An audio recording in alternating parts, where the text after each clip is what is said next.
At the time, we're at 730 Oakley Drive. We're now on the right slope of the property.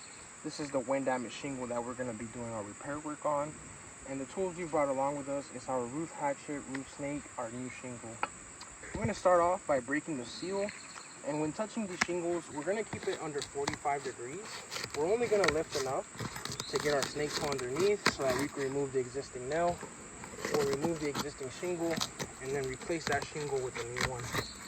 Part of successful repair work is when you're able to complete these steps without causing damage to other parts of the roof. And in this case, we're using the right tools. We're going to be using the right amount of finesse. And we're going to see how this shingle reacts to this repair. First nail successfully came out.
As you can tell, even though this is our already damaged shingle, we ended up having material transfer that came from the top layer.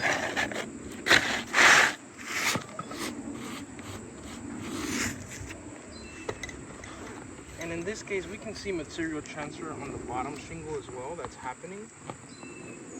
And this is considered one shingle down here. We're going to continue our repair.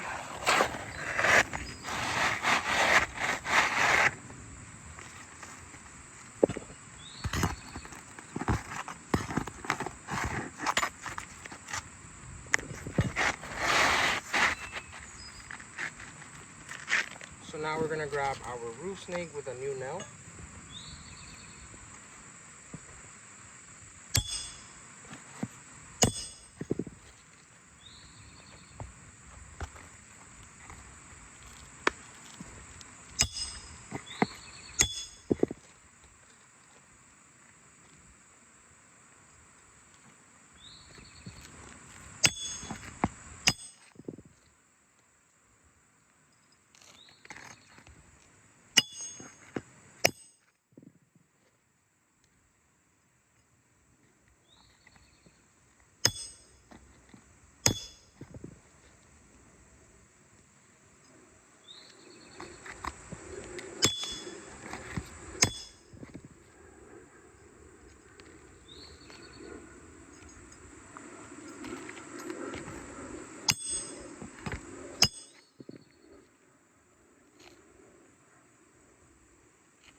So as you can tell, it's complicated when doing these types of repairs because it'll compromise the integrity of the roof.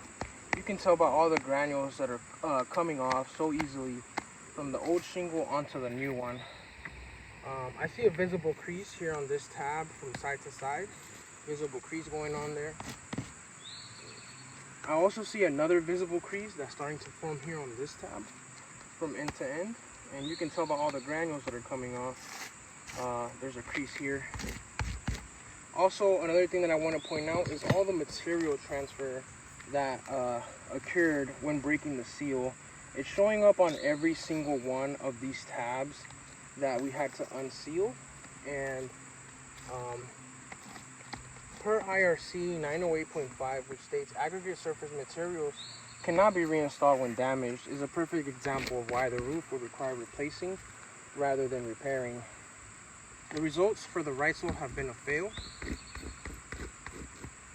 And the permanent damage that was caused to the roof from the manipulation of doing this repair is permanent damage that cannot be reversed, and that permanent damage was not there prior to the initiation of the repair, therefore resulting in a complete failure.